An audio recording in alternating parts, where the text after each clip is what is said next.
Hello दोस्तों, स्वागत है आपका एक नई वीडियो में। और जैसा कि आपने थंबनेल पे देखा कि 20 साल में आप 1 करोड़ के रिटायरमेंट फंड के साथ रिटायर हो सकते हैं, इस वीडियो में बात करेंगे। और 1 करोड़ के रिटायरमेंट फंड के साथ ही अगर आप चाहो तो 50,000 रुपए की पेंशन भी हर महीने पा सकते हो और उसके बाद भी करोड़ों रुपए आपके कॉर्पस में बचेंगे। तो ये हम आज की वीडियो में बात करेंगे, बिल्कुल एग्जैक्ट जो मैंने आपको बताया है इसी के बारे में बात करेंगे, कुछ भी क्लिक बेट इसमें नहीं होगा। तो चलिए शुरू करते हैं और सीधा स्क्रीन पे चलते हैं। तो हम आ गए हैं अपने स्क्रीन पे SIP कैलकुलेटर में। तो हम एग्जैक्ट जो हमने बताया उसके बारे में बात करते हैं। तो देखिए, आपको मिनिमम यहाँ पर हम कितना मानते हैं कि आपकी सैलरी 30,000 रुपए है, ठीक है। हम ना कम ले रहे हैं, ना हम ज्यादा ले रहे हैं, ना 15-20 हजार ले रहे हैं, ना हम 50-60 हजार ले रहे हैं। एक मीडियम जो एवरेज सैलरी वाला बंदा है, इसकी 30,000 रुपए सैलरी है। और फाइनेंस के सिंपल रूल के हिसाब से कि 20% आपको अपनी जो इनकम है उसका इन्वेस्ट करना चाहिए। तो 30,000 का 20% होगा यहाँ पे 6,000 रुपए, ठीक है। तो हम 6,000 रुपए मंथली यहाँ पर इन्वेस्ट करेंगे, तो मैंने डाल दिया 6,000 रुपए मंथली, ठीक है। अब हम स्टेप अप इसको करेंगे, 10% से भी नहीं करेंगे, 8% से स्टेप अप करेंगे। ये क्या होता है ये मैं आगे चल के आपको बताऊंगा। टाइम पीरियड हमने जितना लिया था भाई 20 साल। एक्सपेक्टेड रिटर्न्स हम कोई म्यूचुअल फंड वाले 15, 18, 20% नहीं मान रहे। निफ्टी 50 ने जो पिछले 30 सालों में रिटर्न दिया है 12%, वो हम यहाँ पे रिटर्न मान रहे हैं, ठीक है। अब देखो यहाँ पर हमने जैसे ये सब डाला तो आपके पास कितना कॉर्पस आ गया। देखो, आपने इन्वेस्ट किए लगभग 33 लाख रुपए आपने इन्वेस्ट किए और आपको टोटल वैल्यू आपकी होगी 1,02,28,192 रुपए। तो हम रफली इसको 1 करोड़ रुपए मान लेते हैं, ठीक है। तो आपका पहला स्टेप यहाँ पे अचीव हो गया, जो हमने बात की थी कि 20 साल में आप रिटायर हो जाओगे कितने, 1 करोड़ के कॉर्पस के साथ। तो यहाँ तक तो आपको समझ में आ गया। अब इसमें दो चीजें समझने वाली और हैं। आपको डाउट होगा कि एक तो ये स्टेप अप SIP क्या है ना, ये स्टेप अप आपने 8% डाला है, ये क्या है। चलो पहले इसके बारे में बता देता हूँ। तो ये क्या है कि हर साल आपकी इनकम बढ़ेगी, हर साल आपकी सैलरी बढ़ेगी। 10% का भी अगर इंक्रीमेंट होता है, भाई इस साल आपकी सैलरी 30,000 है तो अगली साल 10% भी बढ़ेगी, तो 30 से 33,000 भी अगर हो रही है तो आप अपनी इन्वेस्टमेंट को भी बढ़ाओगे उसमें, ठीक है। वो 10% से नहीं बढ़ा रहे, वो हम सिर्फ 8% से बढ़ा रहे हैं, ठीक है। तो वो है ये कि आपकी EMI जो है वो भी लगातार धीरे धीरे 8% से हर साल बढ़ती जाएगी। तो ये है स्टेप अप SIP। तो इसमें आपके पास 1 करोड़ का फंड आ गया, ठीक है।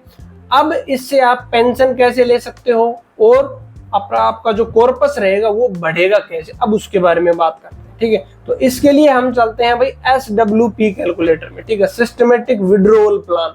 इसमें क्या होता है, एक अमाउंट होता है, उसमें से आप कुछ अमाउंट हर महीने विड्रॉ करते रहते हैं और बाकी जो अमाउंट होता है उस पर आपका ब्याज ऐड होता जाता है और आपका कॉर्पस भी बनता है और आपको हर महीने आप विड्रॉ भी कर सकते हैं। तो चलिए उसको समझते हैं। तो इसमें हमारा अमाउंट कितना था, 1 करोड़। मान लो देखो, आपने 20 साल जॉब की, ठीक है, 20 साल आपने जॉब की, साथ में आपने SIP शुरू की, 6,000 रुपए महीना की और 8% के साथ उसको इंक्रीज किया हर साल, ठीक है। 20 साल बाद आपको मिल गए कितने, 1 करोड़ रुपए। तो अब आप रिटायर हो गए, ठीक है। अब आपने क्या किया, आपने 1 करोड़ का SWP प्लान ले लिया, ठीक है।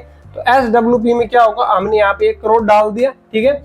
विड्रोवल, अब आपको 20 साल बाद कितने रुपए चाहिए, है ना। तो मान लो आपको 50,000 रुपए चाहिए कि भाई 50,000 में मेरा खर्चा चल जाएगा और 50,000 रुपए हर महीने मेरे को एज ए पेंशन अगर मिल जाए तो मेरे को जॉब करने की जरूरत नहीं, राइट।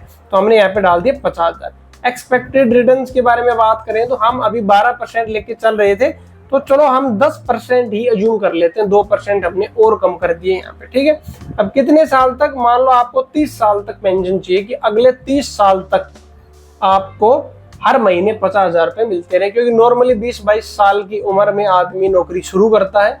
तो अगर 20 की एज भी मैं बताऊं, 20 भी काफी कम है, चलो 20 में मान ले, तो 20 साल नौकरी की, 40 साल हो गए, 30 साल आपको पेंशन मिली, तो 70 तक तो आपका सिक्योर सिस्टम हो गया। और उसके बाद भी ऐसा नहीं है पैसे खत्म हो जाएंगे, उसके बाद भी बताऊंगा, ठीक है। तो ये सारी चीजें हमने डाल ली। तो अब देखो, आपको अगले 30 साल तक 50,000 रुपए महीना मिल भी रहा है और आपके पास फिर भी कितने रुपए बच जाएंगे, यहाँ पे देखो, फिर भी आपके पास बच जाएंगे 7,13,51,857 रुपए। तो इसको रफली 7 करोड़ मान लेते हैं, ठीक है। तो 7 करोड़ रुपए आपके पास 70 की एज में होंगे। तो अब आप बताओ इससे बेटर प्लान क्या कोई हो सकता है? एक 30,000 की नौकरी वाला इंसान भी अपने लिए सिर्फ 20 साल में एक करोड़ का फंड बना सकता है और उसकी SWP करके आगे की पूरी जिंदगी आराम से काट सकता है। इसलिए इन्वेस्टमेंट जरूरी है और इन्वेस्टमेंट में अच्छा रिटर्न के लिए आपको टाइम लगेगा, क्योंकि इसमें 20 साल आपने इन्वेस्ट किए हैं तब जाके आपको ये 1 करोड़ का फंड मिला है। और इसमें भी स्टेप अप SIP का बड़ा रोल है। अगर आप नॉर्मल SIP करोगे तो आप 20 साल में 1 करोड़ नहीं बना पाओगे, ठीक है, क्योंकि जब आपकी इनकम बढ़ रही है तो देखो आपकी इन्वेस्टमेंट भी बढ़नी चाहिए। सिंपल सा लॉजिक है।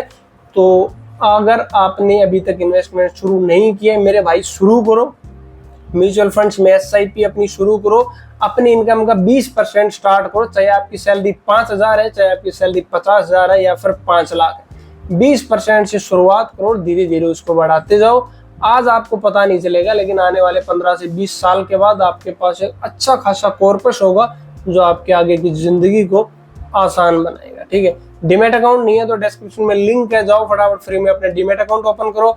और वीडियो उन अपने सभी दोस्तों और फैमिली मेंबर्स के साथ जरूर शेयर करना जो हमेशा करते रहते हैं कहाँ इन्वेस्ट करें, कहाँ पैसा डालें, पैसा नहीं है, तो उनके साथ ये वीडियो जरूर शेयर करना। और अगर वीडियो अच्छी लगी हो तो लाइक करके चैनल को सब्सक्राइब कर देना, ताकि ऐसे काम की वीडियोस आपको मिलती रहें। तो मिलते हैं अगली वीडियो में एक नए टॉपिक के साथ।